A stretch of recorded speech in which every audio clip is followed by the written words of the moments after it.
الحمد لله وحده والصلاة والسلام على من لا نبي بعده أما بعد فأعوذ بالله من الشيطان الرجيم بسم الله الرحمن الرحيم سبحانك لا علم لنا إلا ما علمتنا إنك أنت العليم الحكيم رب اشرح لي صدري ويسر لي أمري واحلل عقدة من لساني يفقه قولي وإن كنتم على سفر ولم تجدوا كاتبا فرهان مقبوضة فإن أمن بعضكم بعضا فليؤد الذي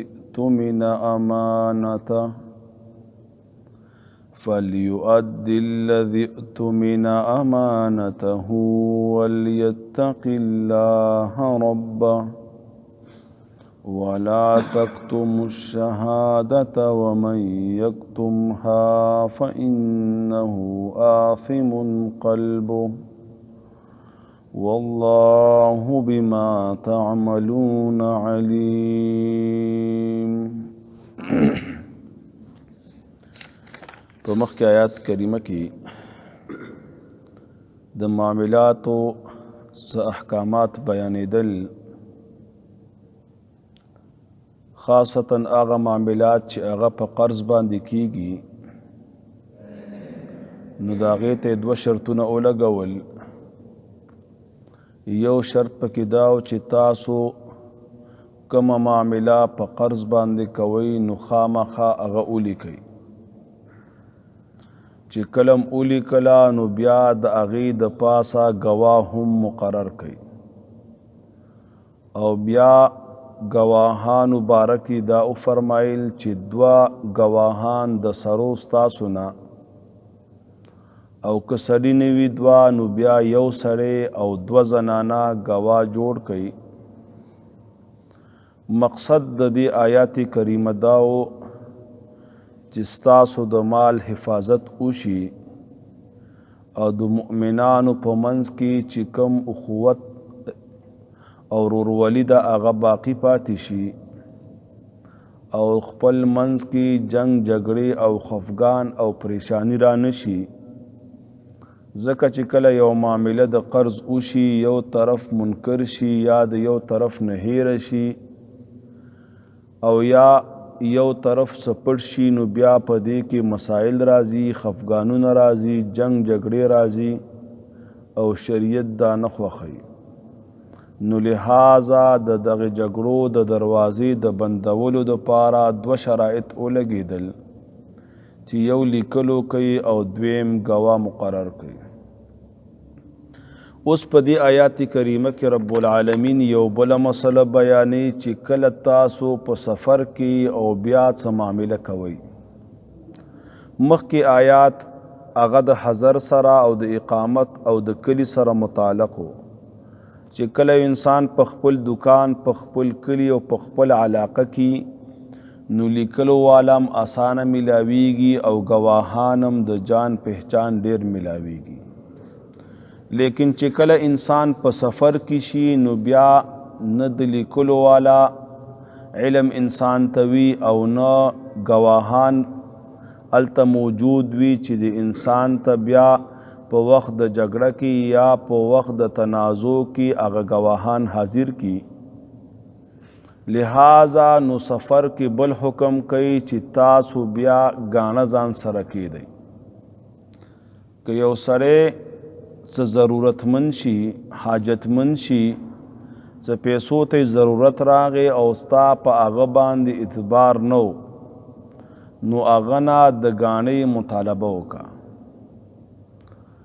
بعضی مفسرینو دا خبره کړې ده چې دا غاڼه خاص دا تر سفره پورې په حضر کې انسان ځان سره غاڼه نشي کېښودی، لیکن محققین مفسرین فرمایي چې نه، په حضر کې هم او په سفر کې هم غاڼه ایښودی شي.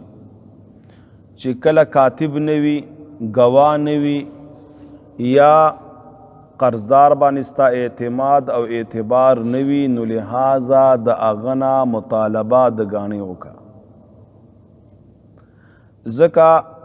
حدیث پاک کې راځي چې یو ځل نبی پاک علیه السلام په مدینه کې د یو یهودي نه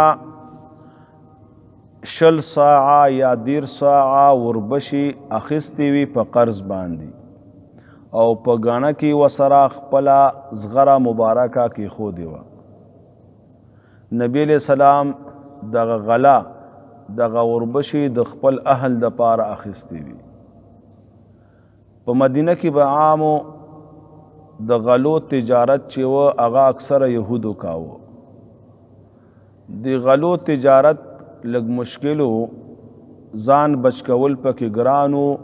نو عامو مسلمانانو به د غلې د تجارت نه حتی الوسع ځان ساته. د دغې وجې نه نبي علیه السلام هم مجبوره شو او د یهودي نه غله راواخیستله، تر دې پورې چې بیا نبی پاک علیه السلام وفات شو او دغه زغره هغه یهودي سره په غاڼې کې پاتې وه. بیا ابوبکر صدیق رضی الله تعالی عنه تینا هغه زغره راواخیستله او د هغې هغه قیمت ادا که. نو د دې حدیث پاک نه معلومیږي چې یو انسان په حضر کې هم غاڼه کېښودلی شي. بیا د غاڼې مثال د امانت دی. که غاڼه شی مرتهن سره او غاڼه کېښودونکي سره هلاک شو، نو د دې تاوان په هغه باندې نشته، ځکه غاڼه کېښودونکی سړی امین دی، هغه امانتدار دی، او امانت چې کله تا کېښوده او هغه پکې تصرف نو کړی، د هغه د لاسه ضایع شوی نو، نو د هغې تاوان په وقت د هلاکت کې نه لازمیږي. امام قرطبي په دې مقام کې د رهن او غاڼې ډېر مسائل بیان کړي دي. یوه ضروري مسله دا بیان کړې ده چې د غاڼې نه د مرهونه شي نه ته فایده نشي اخیستلی. یو انسان گاڑی درکه په غاڼه کې، ته به ځان سره ودرې، هغه د سورلۍ دپاره استعمالولی نشي. که استعمال دی که نو دا په سود کې راځي. کل قرض جر نفعا فهو ربا، هر هغه قرض چې هغه فایده راکاږي نو دا شاملیږي په ربا او سود کې. لہذا د مرهونه شي نه فایده اخیستل سود دی، ناروا دی او ظلم دی. نن زمانه کې بعض اوقاتو کې خلق کورونه په غاڼه باندې ونیسي، 15 لکه یا 6 لکه یا 10 لکه روپۍ په هغې کې ورکي او بیا په هغې کې اوسیږي، نو دا د خپل ځان سره ظلم کوي. دغه انسان په سود کې واقع دی او د سود ډېر قباحت تاسو ته مخکې بیان شو چې حدیث پاک کې راځي، نبی کریم صلی الله علیه وسلم فرمایلو چې د سود او یا دروازې دي، او د ټولو نه اسانه دروازه،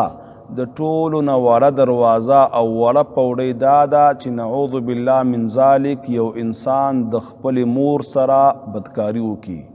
چې دا خبره زما ستا په سوچ کې هم نه راځي، په فکر کې هم نه راځي. نو سود دومره عظیمه ګناه ده. او د معراج په شپه باندې نبی پاک علیه السلام چې کله اسمانونو ته ختلی، د جنت حالات یې کتلي،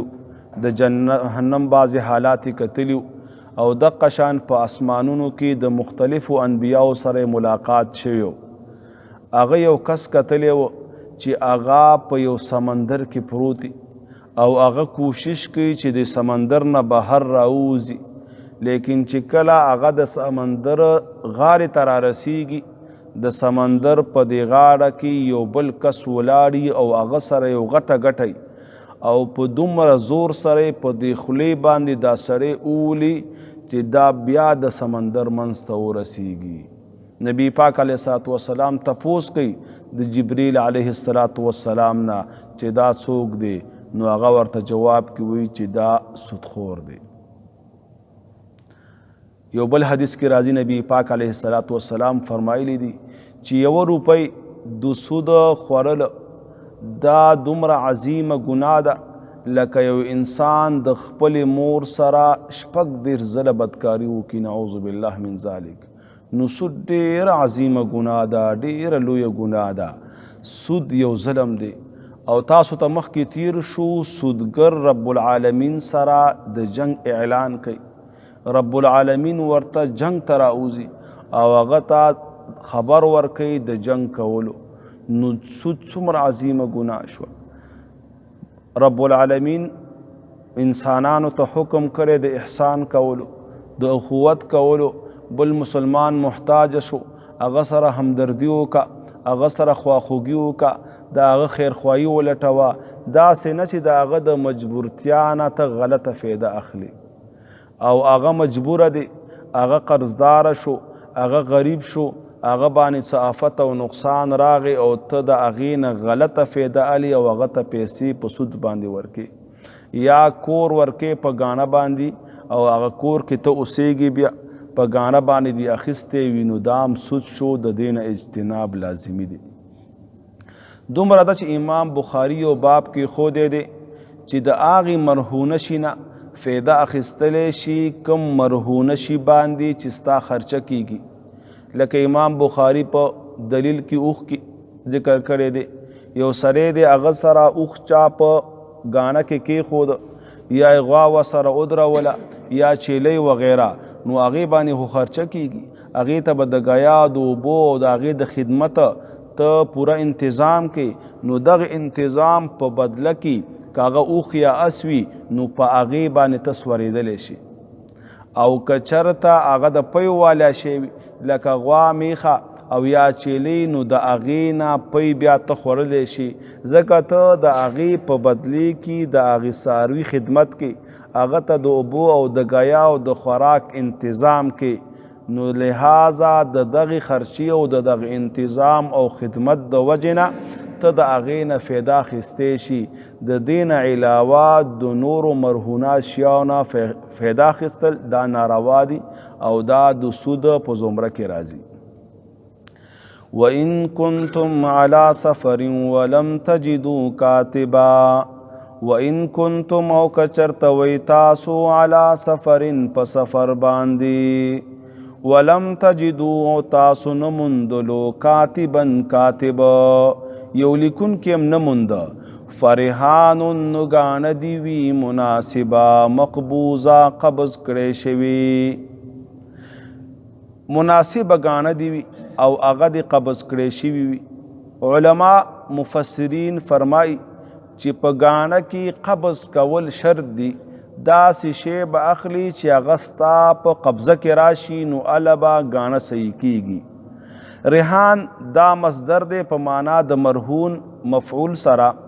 او بعض علما فرمایي چې نه دا ریحان دا جمع ده او مرهون په معنا د اسم مفعول ده. فإن امن بعضکم بعضا بس کچرته اعتماد وکړي بعضکم بعض استاسو بعضن په بعض نورو په سفر کې روانې او تا ته ضرورت د پیسو راغې او تا سره یو ملګری دی هغه نه تا مطالبه د پیسو وکړه او هغه تا باندې اعتماد وکړه او د ګاڼې مطالبه یې درنه ونه کړه نو دا هم ټیک ده. فإن امنا نو بس کچرته اعتماد وکړي بعضکم بعض استاسو بعضن په بعض نورو باندې فلیؤدي الذي اؤتمن امانته فلیؤدي الذي نو ادا دکړي الذي هغه کس اؤتمن چې اعتماد پرې کړی شوی دی امانته امانت خپل اعتماد پرې کړی شوی دی د باندې اعتماد وکړه ګاڼې تېنه وانخیستله او قرض ورکړه بغیر د ګاڼې نو لازم دی په ده باندې چې دا واپس کی په ښې طریقې سره ولیتق الله ربا او یره دې وکړي د الله نه ربه چې رب د دی دا د الله نه ویریږي ځکه هغه په اعتماد وکړه او خالص د الله د رضا دپاره پې وکړه چې یو انسان تا باندې د الله د رضا دپاره اعتماد وکړي نو بیا ته هم یره د رب العالمین نه کوه او حقدار ته خپل حق رسوه هغې کې نقصان مه کوه هغې کې ټال مټول مه کوه هغه رستو کوه مه ولا تکتم الشهاده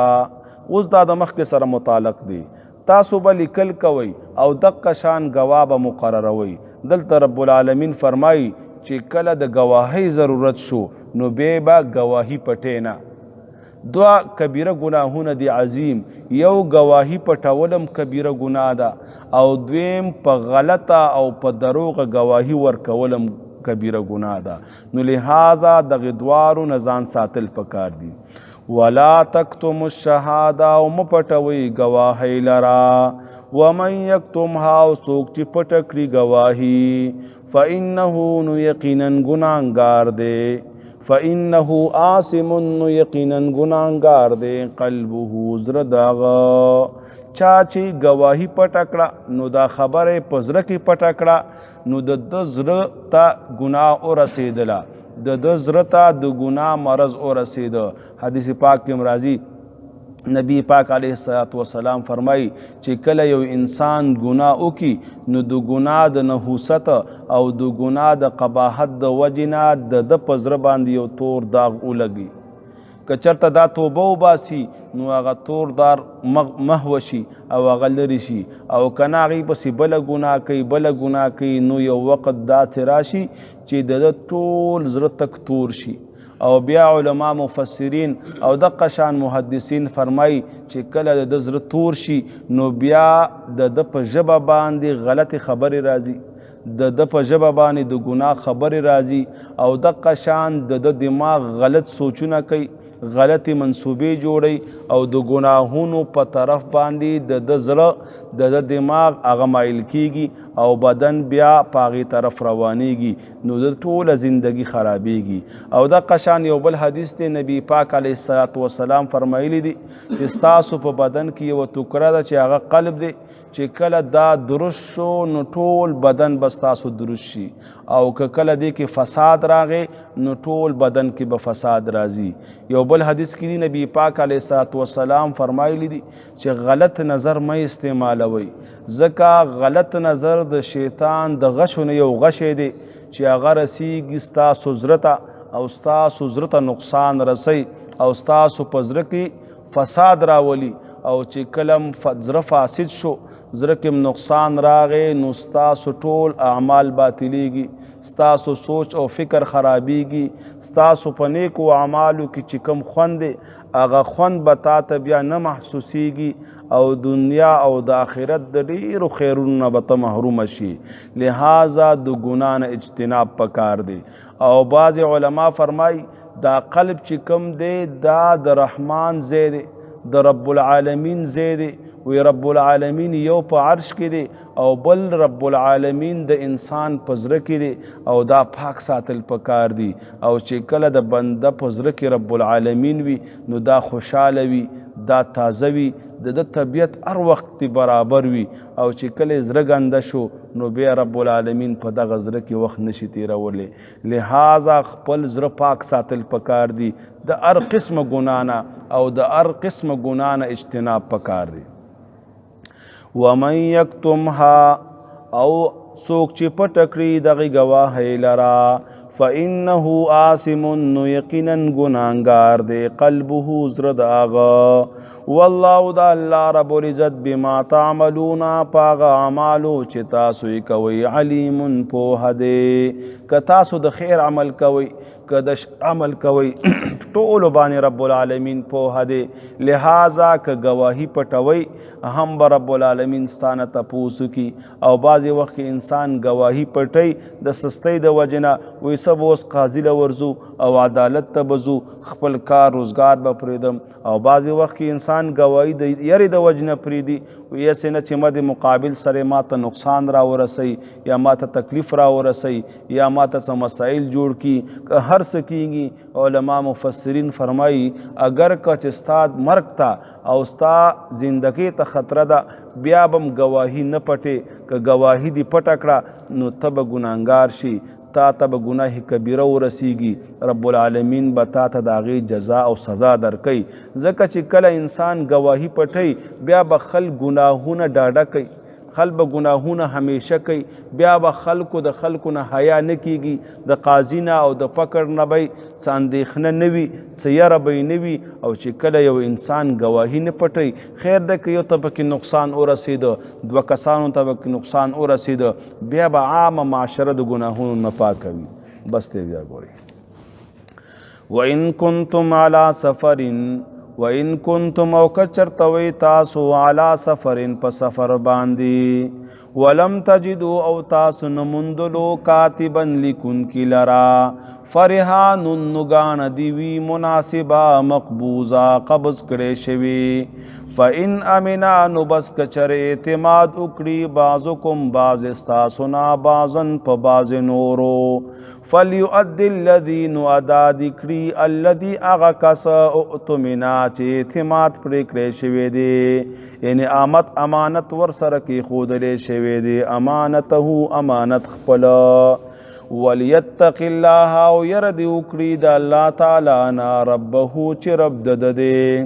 ولا تکتم الشهاده او مپټوي گواهی لرا، ومن یکتمها او څوک چې پټ کړي گواهی، فانه آثم یقینا ګناهګار دی، قلبه زړه د هغه. والله د الله رب العزت بما تعملون په هغه اعمالو باندې چې تاسو یې کوئ علیم پوهه دی. وصلى الله تعالى على خير خلقه محمد وعلى آله وأصحابه أجمعين. اللهم صل على محمد وعلى آل محمد كما صليت على إبراهيم وعلى آل إبراهيم إنك حميد مجيد. اللهم بارك على محمد وعلى آل محمد كما باركت على إبراهيم وعلى آل إبراهيم إنك حميد مجيد. ربنا ظلمنا أنفسنا وإن لم تغفر لنا وترحمنا لنكونن من الخاسرين. ربنا لا تجعلنا فتنة للقوم الظالمين ونجنا برحمتك من القوم الكافرين. اللهم إني أسألك الهدى والتقى والعفاف والغنى. رب العالمين زمون صغيرة كبيرة گناهنا معاف کی. الہ العالمین زمون نبی او زاره گناهنا معاف کی. رب العالمین هغه گناهونه که زمون قصدن شوي که زمون سهون شوي رب ټول راته معاف کی. رب العالمین ملکی حالت ډیر خراب دی، الہ العالمین په امت مسلمه باندې ورحمیږي. رب العالمین په امت مسلمه باندې ورحمیږي. الہ العالمین د امت مسلمه چې کوم مشکلات دي، الہ العالمین دا ټول په خپل فضل او کرم او احسان باندې برابر کی. رب العالمین زمونږ اعمال او اخلاق او زمونږ معاملات ته مګوري. رب العالمین د خپل فضل او احسان او د کرم د وجنه زمونږ ټول ملکی حالات برابر کی. رب العالمین موږ د ګناهونو محفوظ ساتي. رب العالمین موږ د شرک او بدعات او ریاکارونو محفوظ ساتي. الہ العالمین موږ د دروغ ویلو غیبتونو محفوظ ساتي. الہ العالمین موږ د حسدونو او بهتانونو نه بچو ساتي. رب العالمین موږ د سودخورۍ او د حرام خورۍ نه بچو ساتي. الہ العالمین موږ د دوکو او د غدارونو محفوظ ساتي. رب العالمین په دنیا کې عظیم سرمایه ایمان دی. الہ العالمین تر مرګ پورې موږ په دغه ایمان باندې قائم او دائم ساتي. الہ العالمین خاتمه زموږ په ایمان کې. رب العالمین د ملګری ناستې کوم ملګری بیمار وي، یو ملګری د دعا مطالبه کړي د هغوی څه والده بیماره ده. الہ العالمین څومره بیماران وي، د ملګرو کې کوم ملګری بیمار وي، کور کې بیماری وي،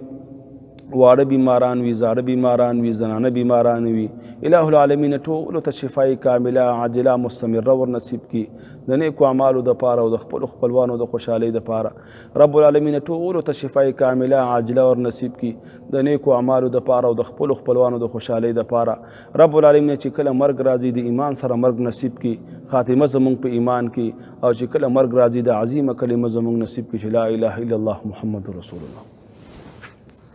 یو اعلان واورئ، انشاءالله زمونږ به 2 ورځې نور درس وي، خالی وي اتوار باندې بیا زمونږ مدرسه چوټي کېږي، لہذا طلبا نه وي نو دا 2 ورځې خامخا شرکت پکې خامخا وکړئ. د سورت بقره به هم ختمه شي انشاءالله تعالی او بیا طلبا ځي نو بیا به زمونږ هم آخري درس انشاءالله خالی وي اتوار به خامخا کوو انشاءالله.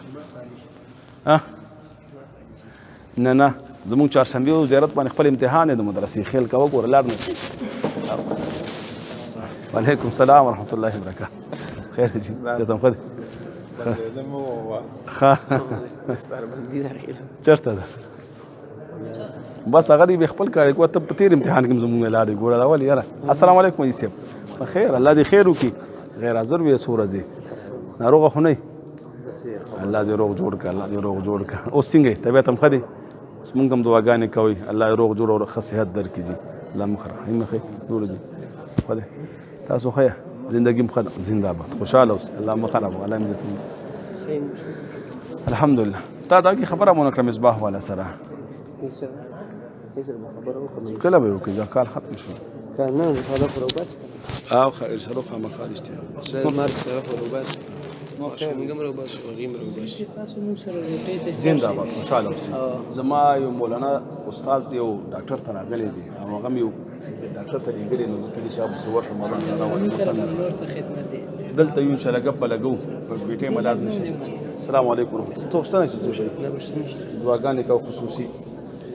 السلام علیکم څنګه خیر اخره کې بیا ملګری شو پټ پټ کېږي سم شو سم سلام